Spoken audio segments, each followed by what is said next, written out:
Assalamualaikum warahmatullahi wabarakatuh. Sahabat beriman, kisah putri baginda Rasulullah sallallahu alaihi wasallam, Fatimah Az-Zahra binti Muhammad sallallahu alaihi wasallam.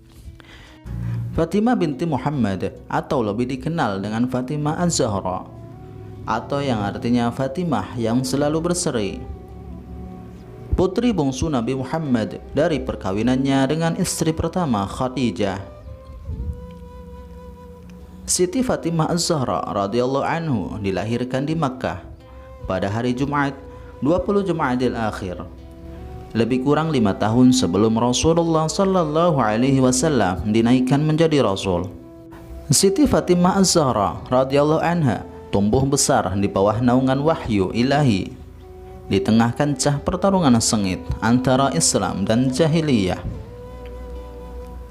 Dikala sedang perjuangan hebatnya, perjuangan para perintis iman melawan penyembah berhala, kelahiran Fatimah disambut gembira oleh Rasulullah sallallahu alaihi wasallam dengan memberikan nama Fatimah dan julukannya Az-Zahra.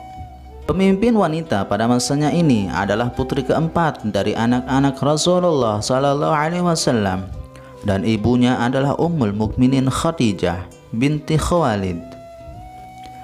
Sesungguhnya Allah Subhanahu wa Ta'ala menghendaki kelahiran Fatimah yang berakhir tahun kelima sebelum Muhammad menjadi rasul, bertepatan dengan peristiwa besar yang ditunjuknya Rasulullah sebagai penengah ketika terjadi perselisihan antara suku Quraisy tentang siapa yang berhak meletakkan kembali Hajar Aswad setelah Ka'bah.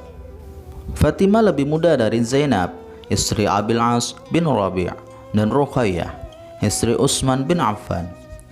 Juga dia lebih muda dari Ummu Kulsum. Dia adalah anak yang paling dicintai Nabi sallallahu alaihi wasallam, sehingga beliau bersabda, "Fatimah adalah darah dagingku. Apa yang menyusahkannya juga menyusahkan aku, dan apa yang mengganggunya juga menggangguku." Di antara anak wanita Rasulullah sallallahu alaihi wasallam, Fatimah Az-Zahra radhiyallahu anha merupakan wanita paling utama berdirinya. Kemuliaannya datang sejak menjelang kelahirannya, yang didampingi wanita suci sebagaimana yang diucapkan oleh Khadijah.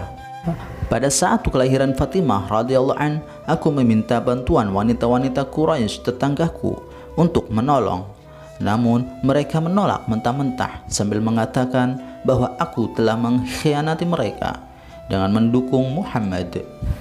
Sejenak aku bingung dan terkejut luar biasa ketika melihat 4 orang besar yang tak kukenal dengan lingkaran cahaya di sekitar mereka. Ketika mereka mendapati aku, dalam salah seorang dari mereka menyapaku, "Wahai Khadijah, aku adalah Sarah, ibunda Ishaq," dan 3 orang yang menyapaku adalah Maryam, ibunda Isa, Asiyah, putri Muzahim, dan Ummu Kulsum, saudara perempuan Musa. Kami semua diperintah oleh Allah untuk mengajarkan ilmu keperawatan kami jika Anda bersedia. Sambil mengatakan hal tersebut, mereka semua duduk di sekelilingku dan mereka memberikan pelayanan kebidanan sampai putriku Fatimah radhiyallahu anha lahir. Meningkat usia 5 tahun, beliau telah ditinggal pergi ibunya, tidak secara langsung menggantikan tempat ibunya dalam melayani, membantu dan membela Rasulullah sallallahu alaihi wasallam, sehingga beliau mendapat gelar Ummu Abiha. Dan dalam usia yang masih kanak-kanak, beliau juga telah dihadapkan kepada berbagai macam uji coba. Beliau melihat dan menyaksikan perlakuan keji kaum kafir Quraisy kepada ayahandanya, sehingga membantu pipi beliau basah oleh linangan air mata karena melihat penderitaan yang diminta dialami. Fatimah Az-Zahra tumbuh menjadi seorang gadis yang tidak hanya mewakili putri dari Rasulullah, namun juga mampu menjadi salah satu kepercayaan orang yang dipercaya pada masa beliau.